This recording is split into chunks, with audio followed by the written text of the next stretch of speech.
يا رب الحمد لله غفول أبدي رقاسا هنگتو كنو غرسيفتم أبدي رقاسا لبون جراد اسن جدو تنين دي بيجدي يادي همبي كججو دام بوه نبوچي سم قوچا ستي مران جنان ربي هو كيس جرا جدي جدن بغا لبون ربي قفان اوممتي ربي قفان تكفمتم بكرا جل قبول دبوز درسي بغا ربي منتي والآنم تو اسبتال سني سباسم mana jireenya kee itti kunuunfamtuun sigee bakkaa fi akka kamittuu abdiin raggaasaa nama abdii namatti horuu fi nama aarii takka malee nama arrii qabuus nama qarqaaruudham xiqqaa fi guddaa kabajuu fi nama naamusa qabaachuun beekamuudham gochi akkanaa kun eenyuunuu hin malu turem keessattuu abdiidhaaf kun hin malle turem eeyyeen jalqaba irratti rabbii akkanas si godhee ammas asiin si gaheef galata galchuun fadham alhamdulillah rabbiin ofumaa cabsee akkatti hokkolan barsiisee sababaaf kanasitti fidee waa hedduu si barsiisuufi qormaata lafa irraa waan ta'eef atis maaliif akkana ta'e hin jedhini itti shakkarim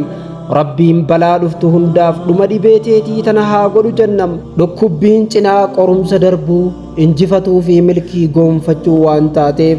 madaa kee kanas madaa dafee fayyu rabbiin siif haa godhum hindagatin lubbuun rabbi si oolchuun namoota gariif madaadham ni aada ni hirqasiif booya kun garaadham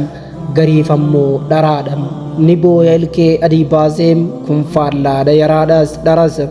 isa garaatiifis isa dharaatiifis wanti ati gochuun sirra jiraatuum namuu waan facaafatu haamata waan ta'eef